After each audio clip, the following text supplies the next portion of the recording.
ಜ್ಞಾನದ ಕಾಶಿಗೆ ಹೊಸ ಸಾರಥಿಯ ನೇಮಕವಾಗಿದೆ. 3 ದಶಕಗಳ ಅನುಭವ, ವಿದ್ಯಾರ್ಥಿ ಸ್ನೇಹಿ ಆಡಳಿತದ ಭರವಸೆ, ಹಾಗೇನೆ ಸಂಸ್ಕೃತ ವಿಭಾಗದ ಅಧ್ಯಾಪಕರಿಂದ ಕುಲಪತಿ ಹುದ್ದೆಯವರೆಗೆ ಬೆಳೆದು ಬಂದ ಪ್ರೊಫೆಸರ್ ಸಿ ಶಿವರಾಜು ಇದೀಗ ಬೆಂಗಳೂರು ವಿವಿಯ ಅಂದರೆ ವಿಶ್ವವಿದ್ಯಾಲಯದ ನೂತನ ಕುಲಪತಿಯಾಗಿ ಅಧಿಕಾರವನ್ನು ಸ್ವೀಕರಿಸಿದ್ದಾರೆ.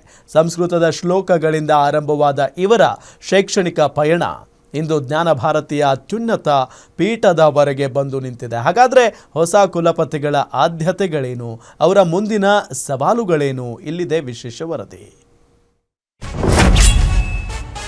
ಜ್ಞಾನ ಭಾರತೀಯ ಅಂಗಳದಲ್ಲಿ ಈಗ ಹೊಸ ಪರ್ವದ ಆರಂಭ. 3 ದಶಕಗಳ ಸುದೀರ್ಘ ಪಯಣಕ್ಕೆ ಕೊನೆಗೂ ಸಂದಿದೆ ಗೌರವ.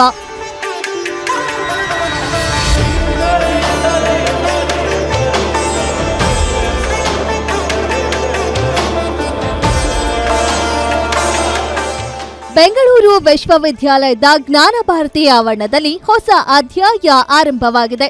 ವಿಶ್ವವಿದ್ಯಾಲಯದ ನೂತನ ಕುಲಪತಿಯಾಗಿ ಪ್ರೊಫೆಸರ್ ಸಿ ಶಿವರಾಜು ಅವರು ಅಧಿಕಾರ ಸ್ವೀಕರಿಸಿದ್ದು, ಇಡೀ ವಿವಿಯ ಆಡಳಿತಕ್ಕೆ ಹೊಸ ಚೈತನ್ಯ ತುಂಬುವ ಭರವಸೆ ಮೂಡಿಸಿದ್ದಾರೆ. ರಾಜ್ಯಪಾಲ ತಾವರ್ಚಂದ್ ಗೆಹ್ಲೋಟ್ ಅವರ ಆದೇಶದಂತೆ ನೇಮಕಗೊಂಡಿರೋ ಪ್ರೊಫೆಸರ್ ಶಿವರಾಜು ಅವರಿಗೆ ಬೆಂಗಳೂರು ವಿವಿಯೊಂದಿಗೆ ಸುಮಾರು 3 ದಶಕಗಳ ಸುದೀರ್ಘ ಒಡನಾಟವಿದೆ.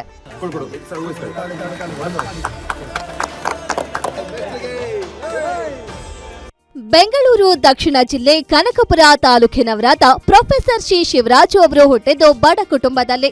ಮೊದಲಿನಿಂದಲೂ ಓದಿನಲ್ಲಿ ಹೆಚ್ಚು ಆಸಕ್ತಿ ಹೊಂದಿದ್ದ ಅವರು ಶಿಕ್ಷಣ ಕ್ಷೇತ್ರದಲ್ಲಿ ಏನಾದರೂ ಸಾಧನೆ ಮಾಡಬೇಕೆಂಬ ಕನಸು ಕಟ್ಕೊಂಡಿದ್ರು. ಅವರ ಕನಸಿಗೆ ನೀರು ಹಾಕಿ ಪೋಷಿಸಿದ್ದು ಇವರ ಪೋಷಕರು ಹಾಗೂ ಶಿಕ್ಷಕರು. 1994ರಲ್ಲಿ ಸಂಸ್ಕೃತ ವಿಭಾಗದ ಅಧ್ಯಾಪಕರಾಗಿ ಆರಂಭವಾದ ಇವರ ಶೈಕ್ಷಣಿಕ ಪಯಣ ಇಂದು ವಿಶ್ವವಿದ್ಯಾಲಯದ ಅತ್ಯುನ್ನತ ಆಡಳಿತ ಹುದ್ದೆಯಾದ ಕುಲಪತಿ ಪೀಠದವರೆಗೆ ತಲುಪಿದೆ. ಕೇವಲ ಬೋಧನೆ ಮಾತ್ರವಲ್ಲದೆ ಸಂಸ್ಕೃತ ವಿಭಾಗದ ಮೌಲ್ಯಮಾಪನದ ಕುಲಸಚಿವರಾಗಿ ಹಾಗೆಯೇ SC/ST ಕೋಟಾದ ವಿಶೇಷ ಅಧಿಕಾರಿಯಾಗಿ ಸೇವೆ ಸಲ್ಲಿಸಿದ ಆಡಳಿತಾತ್ಮಕ ಅನುಭವ ಪ್ರೊಫೆಸರ್ ಶಿವರಾಜು ಅವರಿಗಿದೆ.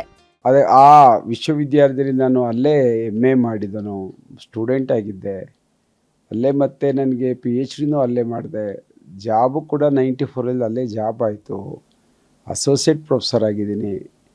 ಮತ್ತು ನಾನು ಪ್ರೊಫೆಸರ್ ಆದೆ, ಸ್ಪೆಷಲ್ ಆಫೀಸರ್ ಆಗಿದ್ದೆ, ರಿಜಿಸ್ಟ್ರ್ ಇವ್ಯಾಲ್ಯೂಯೇಷನ್ ಆಗಿದ್ದೆ 3 ವರ್ಷ. ಈಗ ಕುಲಪತಿಯಾಗಿದ್ದೇನೆ. ನನ್ನದೇ ಆದಂತಹ ಅನುಭವ ಇದೆ. ಕುಲಪತಿಯಾಗಿ ಏನೇನು ಮಾಡಬೇಕು ಅನ್ನುವಂತಹ ಜವಾಬ್ದಾರಿ ಇದೆ ನನಗೆ. ಹೆಚ್ಚಿನದಾಗಿ ನಾನು ರಿಸರ್ಚ್ ಕಡೆಗೆ ಗಮನ ಕೊಡಬೇಕಾಗಿದೆ. ಪ್ರತಿಯೊಬ್ಬ ಪ್ರೊಫೆಸರ್ರು ಕೂಡ ನಾನು ರಿಸರ್ಚ್ ಕಡೆ ಇನ್ವಾಲ್ವ್ ಮಾಡ್ತೀನಿ. ಆ ಕಡೆ ಮುಖವನ್ನು ಮಾಡಿಸ್ಲಿಕ್ಕೆ ನಾನು ಪ್ರಯತ್ನ ಮಾಡ್ತೇನೆ. ಇನ್ನು ಅವರ ಹಿಂದಿನ ಅನುಭವವು ಪ್ರಸ್ತುತ ಕುಲಪತಿ ಹುದ್ದೆಯ ಜವಾಬ್ದಾರಿಯನ್ನ ಸಮರ್ಥವಾಗಿ ನಿಭಾಯಿಸಲು ಹೊಸ ದಿಕ್ಸೂಚಿಯಾಗೋದ್ರಲ್ಲಿ ಯಾವುದೇ ಸಂಶಯವಿಲ್ಲ. ಬೆಂಗಳೂರು ವಿಶ್ವವಿದ್ಯಾಲಯಕ್ಕೆ ದೇಶದಲ್ಲೇ ತನ್ನದೇ ಆದ ಐತಿಹಾಸಿಕ ಮತ್ತು ವಿಶೇಷ ಸ್ಥಾನಮಾನವಿದೆ. ಪ್ರಸ್ತುತ ಆ ಹೆಮ್ಮೆಯನ್ನ ಇನ್ನಷ್ಟು ಎತ್ತರಕ್ಕೆ ಕೊಂಡೊಯ್ಯುವ ಬೃಹತ್ ಜವಾಬ್ದಾರಿ ನೂತನ ಉಪಕುಲಪತಿಗಳ ಮೇಲಿದೆ. ವಿದ್ಯಾರ್ಥಿಗಳ ಕುಂದುಕೊರತೆಗಳು ಜಾಸ್ತಿ ಇದೆ, ಅದನ್ನ ಸ್ವಚ್ಛ ಮಾಡ್ತೇನೆ.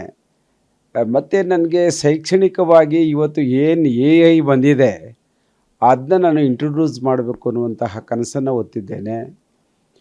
ಮತ್ತು ಇಂಟಿಗ್ರೇಟೆಡ್ ಕೋರ್ಸ್ಗಳನ್ನ ಹೆಚ್ಚಾಗಿ ಇಂಟ್ರೊಡ್ಯೂಸ್ ಮಾಡಬೇಕು. ನಮ್ಮ UGC ನಿಯಮಾವಳಿನೂ ಕೂಡ ಅದನ್ನೇ ಹೇಳ್ತದೆ.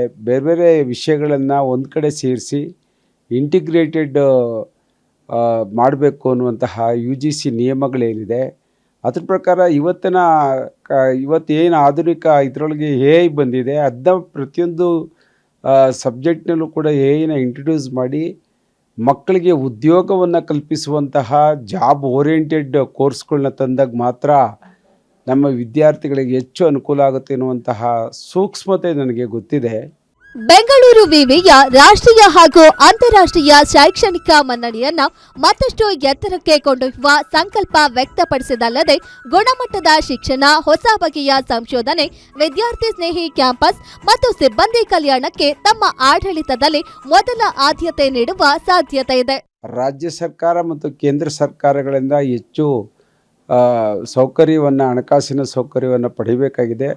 ಆ ಸೂಕ್ಷ್ಮತೆಯೂ ಕೂಡ ನನಗೆ ಗಮನದಲ್ಲಿದೆ. ನನಗೆ ಈ ಎಲ್ಲ ವಿಚಾರಗಳು ವಿದ್ಯಾರ್ಥಿಗಳ ಆಗುವವುಗಳು ಅವರ ಸಂಶೋಧನೆಗೆ ಹೆಚ್ಚು ಗಮನ ಕೊಡಬೇಕಾಗಿದೆ. ವಿದ್ಯಾರ್ಥಿಗಳ ಕಡೆ ಗಮನ ಕೊಡಬೇಕಾಗಿದೆ, ಪ್ರತಿಯೊಬ್ಬ ಪ್ರಾಧ್ಯಾಪಕರ ಬಗ್ಗೆ ಗಮನ ಕೊಡಬೇಕಾಗಿದೆ, ನಾನ್ ಟೀಚಿಂಗ್ ಕುಂದುಕೊರತೆಗಳು ಕೂಡ ನಾನು ನೋಡಬೇಕಾಗಿದೆ. ಎಲ್ಲವೂ ನನ್ನ ಗಮನದಲ್ಲಿದೆ. ಆ ಎಲ್ಲನೂ ಇಟ್ಕೊಂಡು ನನ್ನದೇ ಅಂತ ಒಂದು ವಿಷನ್ ಇದೆ. ವಿಶ್ವವಿದ್ಯಾಲಯವನ್ನು ಯಾವ ರೀತಿ ಕಟ್ಟಬೇಕು, ಬೆಳೆಸಬೇಕು.